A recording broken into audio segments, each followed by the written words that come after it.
And versus Sunnybank. The Sunnybank women, of course, mainstays of this competition. Japan finding themselves over here over the last couple of years. And they're one of the sides that have really improved over the last couple of years in this tournament, off the back of tournaments like this. As we go down now to the sideline and catch you with an interview from one of the Aussie Girls Sevens.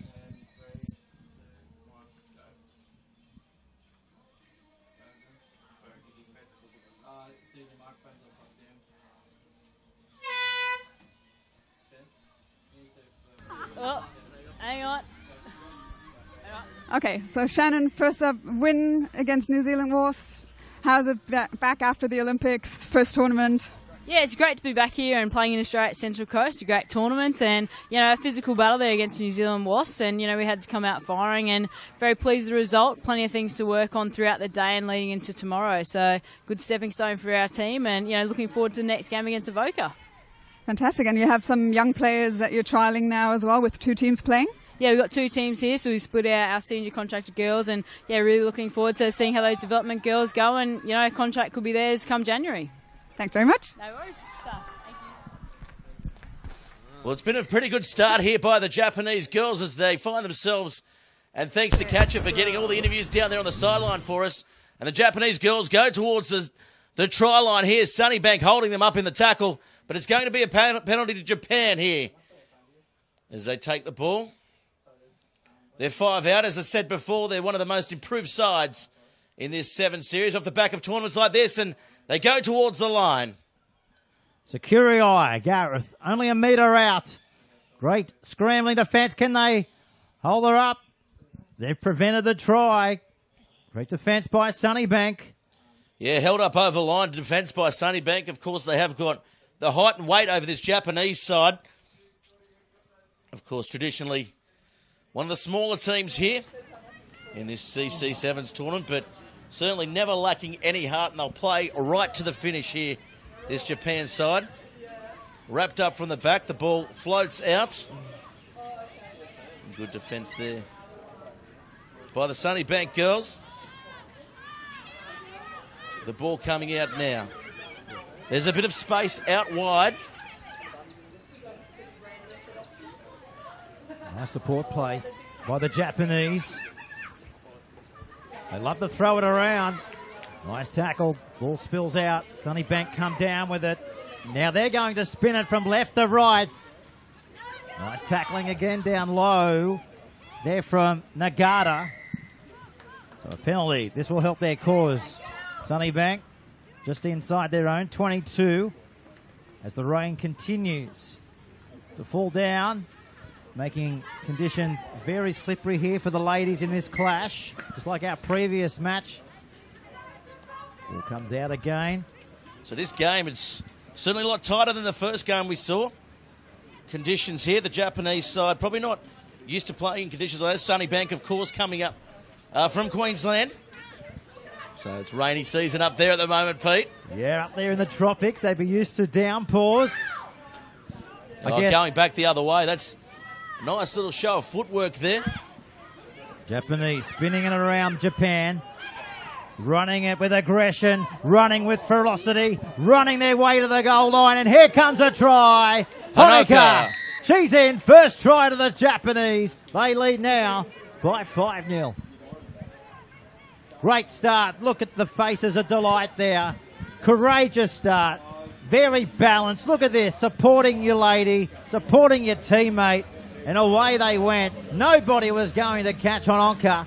And there's the first try. They lead 5-0. Yeah, nice show of skill there by the Japanese side.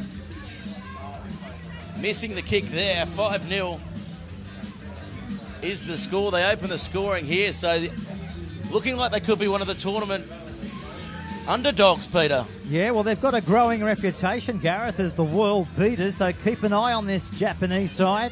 And what a flying start. Well, it is the national development side. So the best of the up-and-coming girls from Japan here on display. That's a flat kick across field. Oh, doesn't quite make 10 metres, so it's going to come back to halfway. And Sunnybank now will have the good chance here to show their wares in front of this almost capacity crowd here at Morrie Broom. Yeah, with the grandstand few seats over there, but nearly packed to capacity. So Sunnybank here take the tap and go inside for the first time, the Japanese half. Approaching the 22. The ball comes out the back.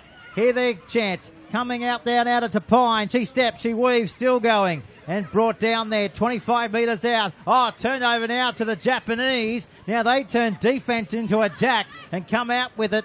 Gareth right on their own 22-metre line. Yeah, great defence. Oh, that's a good hit out there by the Sunnybank side, showing that they really are bruising in defence and looking to really belt this Japanese side into submission. But they're certainly not submitting as they find an overlap here. And this could be another try. We know she's very, very quick. We showed her before as Hanoka. She strides away, and she's going to make her way all the way underneath the sticks, Peter, for another good try to Japan. Oh, that's a double, Hanoka. And she puts it down for another 5-pointer, and that'll make the kicking duties oh so easier this time around. But a fantastic start, a dazzling start by the Japanese.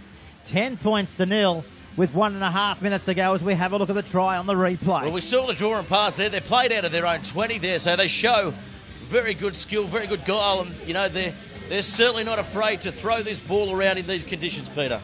And there's the kick. It's a successful.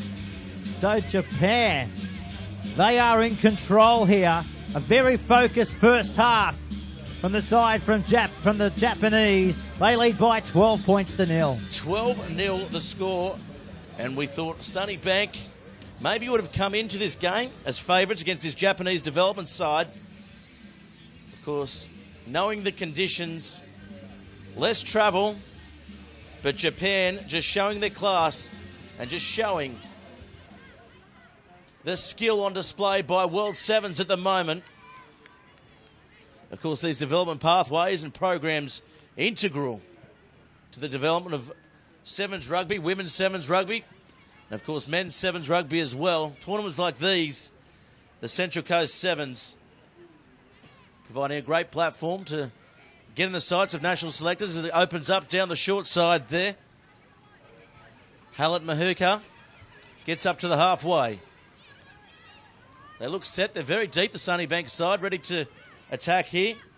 They find a bit of space out wide, and they use it. But Hanoka, we know she's quick. She wraps it up nicely, and that's going to be half-time there. So Hanoka, she's certainly showing her pace, her skill, and she's one to look out for the future.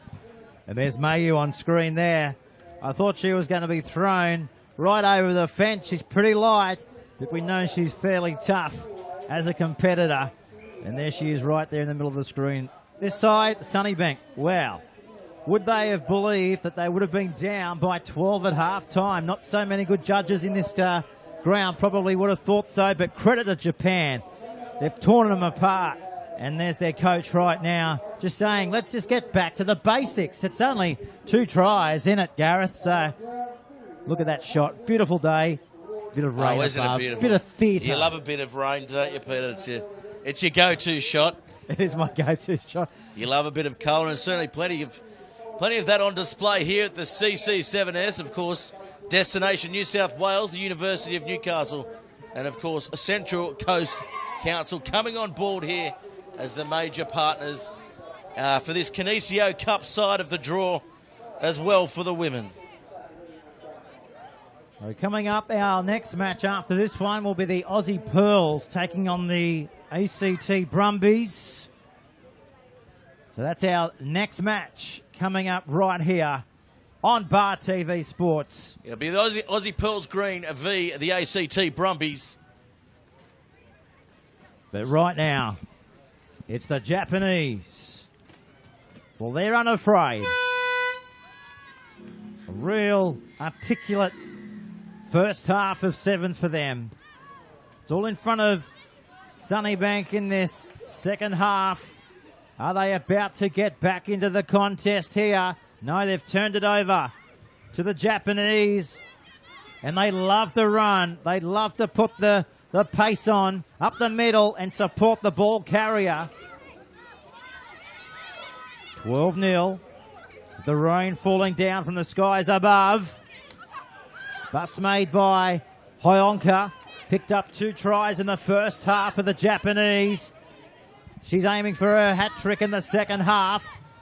They spin it back through the back line again. They're coming out to the Leagues Club end of the field. That's Nail, and she's dropped down. They're about 10 metres short of the halfway line. They've got space out here. It's just a matter of supporting the ball carrier. Oh, she's thrown the dummy and gone herself there. Hayano, there she is on the ground, getting up slowly to her feet. But the referee here, Gareth, has called it up just onside the 22. Yeah, just onside the 22 there, Pete. Right on that Central Coast Council signage there. They're about 30 outs. But the Japanese girls, I tell you what, they're looking very good with the ball in hand there. They've got plenty of time, plenty of space, playing a very good structured brand of sevens football here. So the skies are opening up as Sunnybank now. Spin it back to the left-hand side of the field. This is Roland. She's got support. Back there now to Sasha. She's through the gap, and she's been ankle tapped from behind. She'll throw the ball out the back. Here they come. Into a bit of indecision there is Sheed. She gets it back to Mateo. Mateo's palms, and Mateo's brought down. Here they come now. Sunnybank trailing by 12. The Japanese trying to bang them into the ground with brutalness, and that's effective there from Hanano. To the left-hand side of the field they come now. It's on the ground. It's a bit scrappy here from Sunnybank. Back it comes down to Japan. Now they've got the football. They're stepping, they're weaving, and that's the halfway line. What a game of sevens. 12-0 here. The Japanese in front. That's inside their own half here, Gareth. What a pass. Oh, here's a penalty. This will help their cause right on halfway. Gee, well, what about that? I'm surprised you drew breath then, Peter. But in any case, the windows are fogging up here in the party box, as so is the Japanese side as they get over halfway. Someone get us a rag. We can't see the footage out there, but for the screens we've got. Oh, turn the blinkers on, Gareth. We might need a bit of window wipers. We might need a bit of Windex. But we see now Sunnybank here. They've got to run, and it's their time to run. It's their time to identify a gap. And, of course, that is Rollins right on halfway. There's the whistle. There's a penalty. Well, they've just got to get on with it, Gary, with 4 minutes to go in this match. Well, they tried to then, Peter, but the penalty was called back. The tap was going to be taken quickly there. And Mystery McLean Cora, well, it was a mystery to her that she couldn't take the ball forward. What a name. Oh, around the corner there, the space opens up. Lingman looks dangerous on that far side, but the gap opens. Oh, she spins away from the tackle there. Sasha Hallett-Mahuka, she goes over. Oh, Sasha Mahalika-Huka. She lives up to everybody's expectation as far as the fans go from the Sunnybank side. She's got them back into the match here, Gareth. Don't go anywhere. We've got 3 minutes to go in the match. It's 12-5. The comeback's on. The comeback certainly is on, and you can never close the door in sevens format of rugby because Sunnybank now on the roll. They've got a couple of minutes remaining here to draw even. This kick very important, Peter. It's a vital kick. Right out on the eastern touchline. She strikes it. It looks okay off the boot. She's got it. What a ripper. They're back in the match now. Oh, Japan. They don't know what's about to hit them from Sunnybank. Well, Sunnybank, they are back in this match. 12-7 the score, Peter. And we're up on our feet here in the party box. Of course, if you're about, come and say hello to us up in the party box. And we get ready for the next match as well. The Aussie girls green side will be playing. I'm getting a tingling feeling, Gareth. I'm thinking the Sunnybank side are coming back into this. What have we got? 2.5 minutes to go. The Japanese, though, they want to spin it from left to right. Are they able to do it with the football here? With the ball, it's Iora. She spins, she offloads it, and Kerry comes in with a driving tackle and finishes her off, Gareth, just outside her own 22. Well, it's a penalty, Peter, to hold it right there because the Japanese side are now attacking up the sideline. But taken nicely by the Sunnybank side. They adjust, they realign. They're going to have to realign further on the far side of the field, though, because the ball's coming towards that grandstand side, the club side, Peter. As Hanoka goes around the corner, it's another penalty. She's the danger woman. Hanoka in the blue headgear on the right-hand side. There's a yellow card out here too from our referee. Yeah, the yellows come out. So, The one-woman advantage for this Japanese side now in the closing stages of this match. 1 minute to go. Over the halfway. That's easy meters there. Now on the back foot is Sunnybank. They need to get the ball. They need the ball to cause an upset here, Peter. But it opens up. The space opens up. The offload. There's one unmarked on the outside as they go forward. Shimzu will score a brilliant try. And that is all she wrote, Peter. Yeah, that tingling feeling, I no longer have it. As the Japanese, well, they just hung in the match. This is it on the replay. Iona offloaded the pass, and Mayu, not the quickest. She didn't have to be the number 7. I think she had a couple of gears up her sleeve there, Peter. Nice running style too. Now can they finish a Gareth with a try and a kick? It's coming around. She's kicked it. What a goal. Well, she's won the match for them right there, Peter, with that kick. Successful conversion here in the CC7s. Of course, if you do want to get involved in the action, hashtag CC7S on all your social media, Instagram, Twitter, and of course Facebook. Bar TV Sports, of course, brought to you by Top Better. Get in the game by Top Better, our broadcast partner for seasons 2016. Oh, that kickoff there. It was a terrible looking kick, but the touch judge put his flag up. They get to take it again, but that is going to be a full time there. They're going to have one more kick, which I didn't think they were going to do here on match day 1, but they're going to play out the next play. It's a flat looking kick, and they take it the Sunnybank side. Playing no caution to the wind here now, the team in green, as they take the ball forward. They get wide as they look to finish off the game with a try here, the Sunnybank side. Up over towards the 30, they go backwards. Good defence, good line speed by Japan as they bring them down, losing about 10 metres there. And that's a penalty for the Japanese side. They're going to look for the quick one. The game all but over. They're going to go for the touchline, and will probably, that is the wonkiest looking kick you'll ever see, Peter. And I tell you what, the last one went to Terrigal. That went all the way to the entrance, mate. Yes. That's not how to kick for touch. Never get a copy of that, because that would just send you bonkers in the other direction. So that's full time, ladies and gentlemen, in game 2 of our pool round on day 1 here at the Central Coast Sevens. The Japanese, too good. They were able to unsettle the Sunnybank side by 12 points in the end. Full time, Japan 19, Sunnybank 7.